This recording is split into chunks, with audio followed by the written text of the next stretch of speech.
जयसिंगपूर शहरात मोबाईल चोरी करणाऱ्या टोळीचा पर्दाफाश करत जयसिंगपूर पोलिसांनी 2 आरोपींना अटक केली असून त्यांच्या ताब्यात एकूण 11 मोबाईलसह दुचाकी वाहन असा एकूण 2,32,000 रुपयांचा मुद्देमाल जप्त करण्यात आला।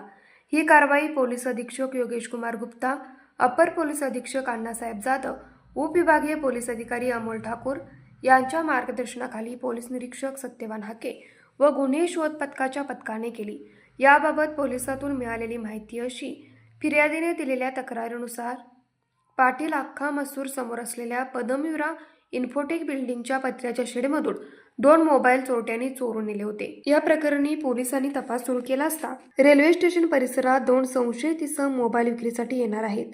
त्यानुसार पोलिसांनी सापळा रचून 2 इसमांना ताब्यात घेतले। त्यांनी आपले नावे राम केसाची भाटी व रोहित नागेश शिरवाटे अशी दिली। त्यांच्याकडून होंडा ॲक्टिवा 6G दुचाकी जप्त करण्यात आली। वाहनाच्या डिग्गीत तपासणी केली असता वेगवेगळ्या कंपन्यांचे एकूण 11 मोबाईल आढळून आले। सखोल चौकशीत त्यांनी जयसिंगपूर, हातकणंगले व कोल्हापूर परिसरातून मोबाईल चोरी केल्याची कबुली दिली। या आरोपीकडून आणखी गुन्हे उघडकीस येण्याची शक्यता असून पुढील तपास पोलीस नाईक ताहिर मुल्ला करत आहेत। न्यूज मराठी 24 साठी विनोद शिंगे, कोल्हापूर।